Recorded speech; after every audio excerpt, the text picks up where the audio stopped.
and welcome to Penguin Island here at Birdworld. My name is Sam, I'm one of the keepers here at Birdworld, and I'm just going to be telling you a little bit about our lovely Humboldt penguins, and hopefully you guys can go home today learning a little bit more about them.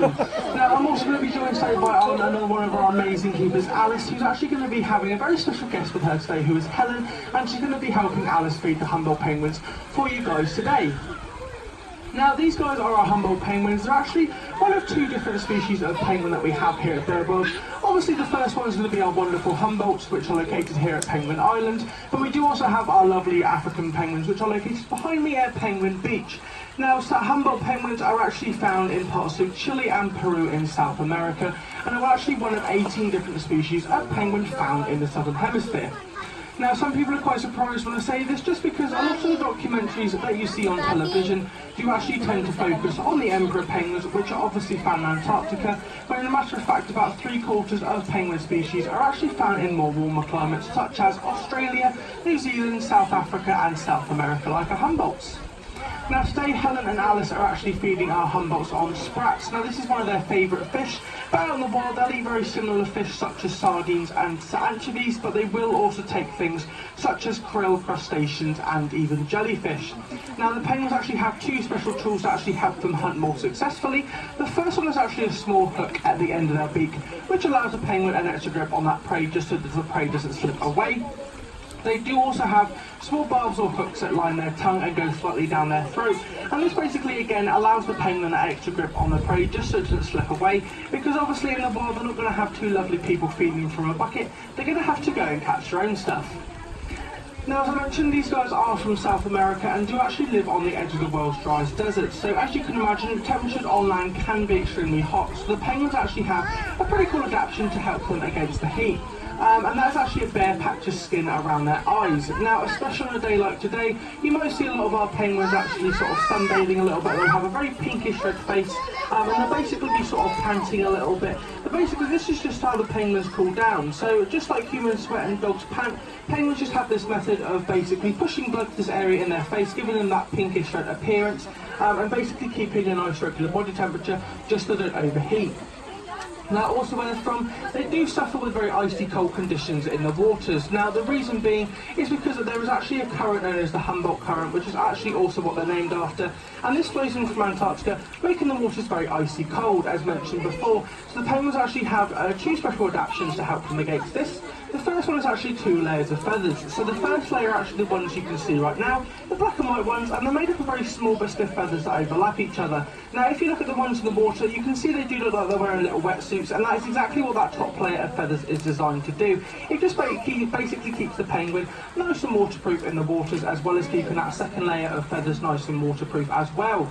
Now, basically, if you were to push that top layer back, you'd actually see the second layer, which are very grey, soft, average bird feathers, and they actually act as an insulator for the penguin to stay nice and warm out in those waters.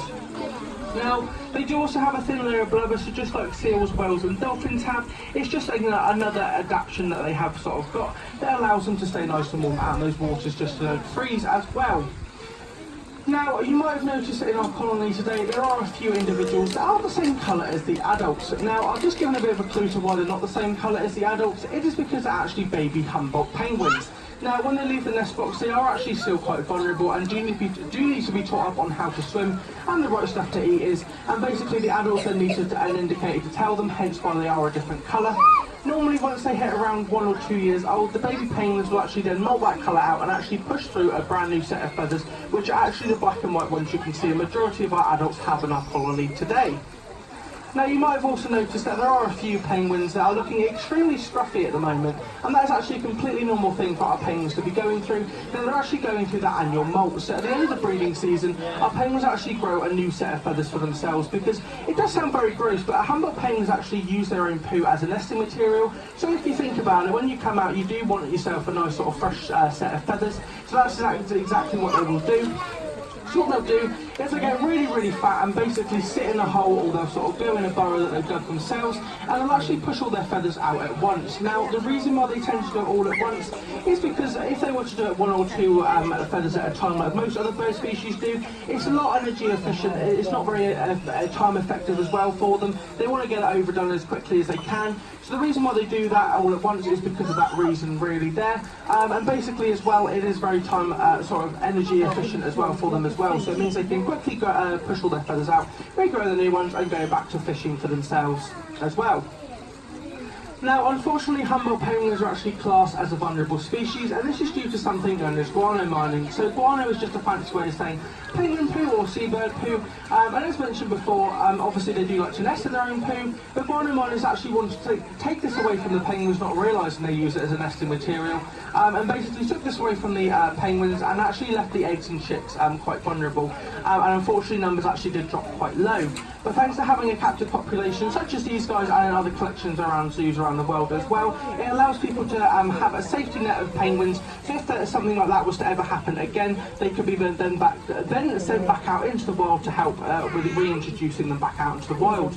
Now also having talks such as this, it allows people to be educated on the problems that penguins are actually facing out in the wild.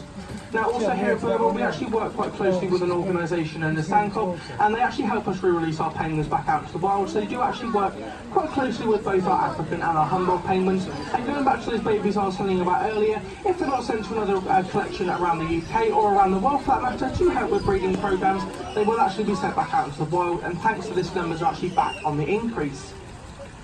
Now that is pretty much all at the end of the Humboldt penguin talk. I want to just quickly mention that lovely grey bird that is sort of stealing some of the fish from the penguins. Now that is actually a grey heron. They're actually wild birds, they're not our birds, but they basically breed around here at Birdworld, and they know exactly when we're feeding our fish-eating birds such as our penguins and our pelicans, and they basically taught themselves to come down and grab themselves a free meal.